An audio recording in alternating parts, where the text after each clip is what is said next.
Pemirsa, Anda masih bersama kami dalam Berita Lampung. Bagi Anda yang baru bergabung, inilah Berita Lampung Pilihan hari ini. Hancur-hancur, angin.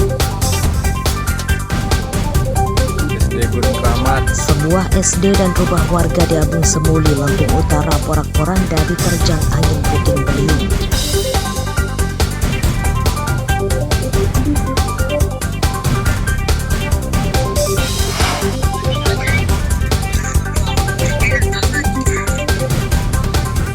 Seorang siswa SMP di Tulangbong Barat jadi korban perundungan pelajar lain.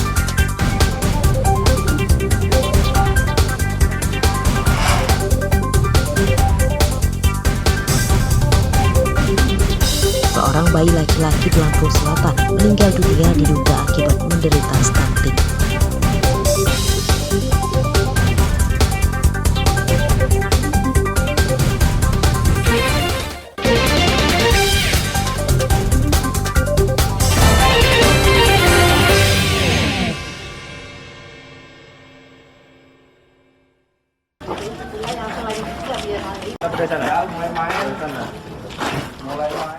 Tim penyidik Polres Pesawaran Rabu siang menggelar rekonstruksi kasus pembunuhan di Pasar Gedung Tataan, Desa Sukaraja. Tersangka Firman dihadirkan ke lokasi pembunuhan dan rekonstruksi yang disaksikan banyak warga ini dijaga ketat puluhan polisi. Pada rekonstruksi ini, tersangka memperagakan 42 adegan yang dimulai dari ia datang ke pasar hingga membunuh korban Aan Suhendar di pasar. Rekonstruksi digelar untuk menyamakan keterangan tersangka dengan kejadian sebenarnya. Pada kasus ini terungkap pembunuhan dilatar belakangi kecemburuan tersangka yang berlebihan. Rangkaian rekonstruksi untuk mengetahui sejauh mana penjelasan atau kejadian yang ada di lapangan. Hari ini kita melakukan lebih kurang 42 adegan rekonstruksi di mana kita dampingi oleh pengacara tersangka, kemudian dengan identifikasi kita dari unit resum. Ya, fakta di lapangan telah kita dapatkan sesuai dengan berita acara. Istri korban yang menyaksikan rekonstruksi ini meminta polisi menghukum tersangka dengan seberat-beratnya. Oh, suami ibu biasa ngopi di sini. Jadi itu setelah bareng-bareng sama ibu dia pamit. Nah, menurut ibu terkait adanya pengakuan pelaku bahwa suami ibu menggoda istrinya itu betul nggak? Saya nggak terima. Itu pengalihan aja. Itu buat meringankan itunya dia aja, itu alibi dia. Karena posisinya istrinya juga nggak ada di sini, Pak. Udah pulang. Nggak ada bukti, selingkuh itu nggak ada bukti. Kalau emang nggak ada bukti kan nggak bisa buat meringanin Tuhan.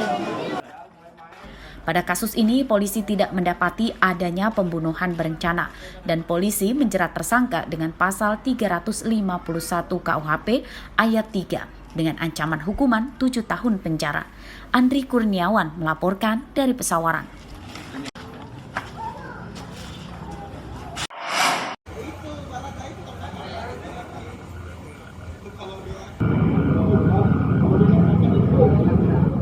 Sejumlah benda terlarang ditemukan petugas saat merazia seluruh ruang tahanan di Lembaga Pemasyarakatan atau Lapas Waihui, Bandar Lampung.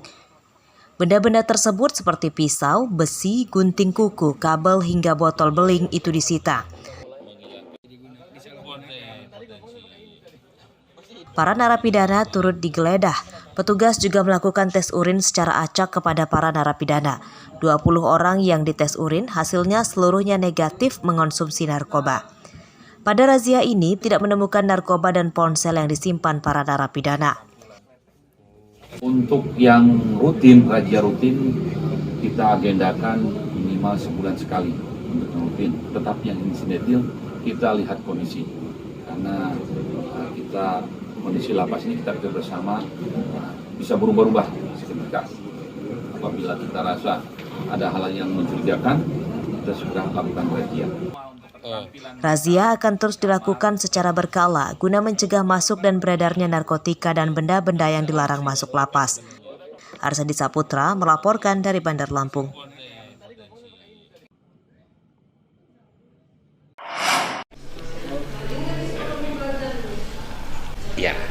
ditindaklanjuti lah.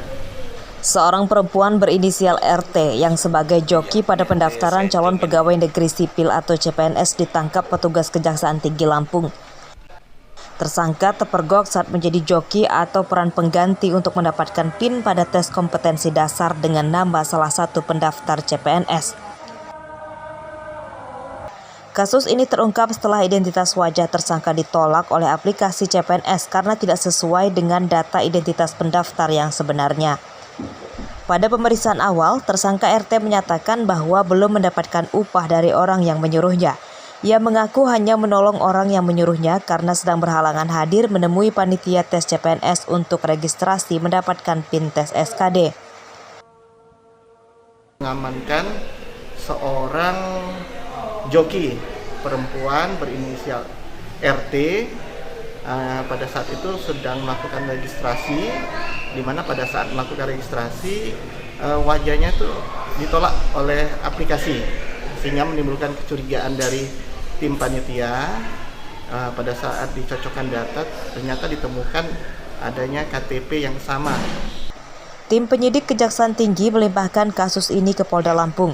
Jika terbukti, tersangka bakal dijerat pasal 55 dan 263 KUHP dengan ancaman hukuman 6 tahun penjara. Arsadi Saputra melaporkan dari Bandar Lampung.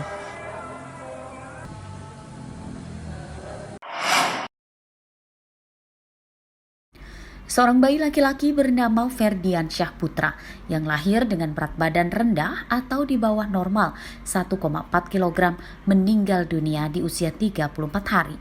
Ferdiansyah sempat menjalani perawatan di Rumah Sakit Umum Daerah Bob Bazar Kalianda, Lampung Selatan selama 2 hari dengan diagnosa dokter menderita jantung bocor. Saat ditemui di rumahnya di Desa Bakti Rasa, Kecamatan Seragi, Lampung Selatan pada Rabu siang, orang tua Ferdiansyah menyatakan bahwa putra keduanya tersebut terindikasi menderita stunting. Sejak baru lahir hingga meninggal dunia di usia 34 hari, berat badan Ferdiansyah hanya naik 2 ons. Kita cek ada perubahan enggak, ada pertumbuhan enggak di janinnya. Setelah lahir ya 1,4. Perkembangannya itu 2 on. Cuma ya kalau masalah minum susunya ya bagus kalau menurut saya, biasalah. Enggak rewel juga. Jadi sayangnya ini kan setelah anak saya meninggal barulah ada kesini. Sejak baru lahir dengan berat badan yang tidak normal, orang tua bayi dan pamong desa telah melapor ke petugas dinas kesehatan namun tidak mendapat tanggapan. Menurut Mustafa Haji, petugas datang namun setelah putranya meninggal dunia. Sementara itu, pihak Dinas Kesehatan Lampung Selatan belum memberikan keterangan terkait hal ini. Aris Susanto melaporkan dari Lampung Selatan.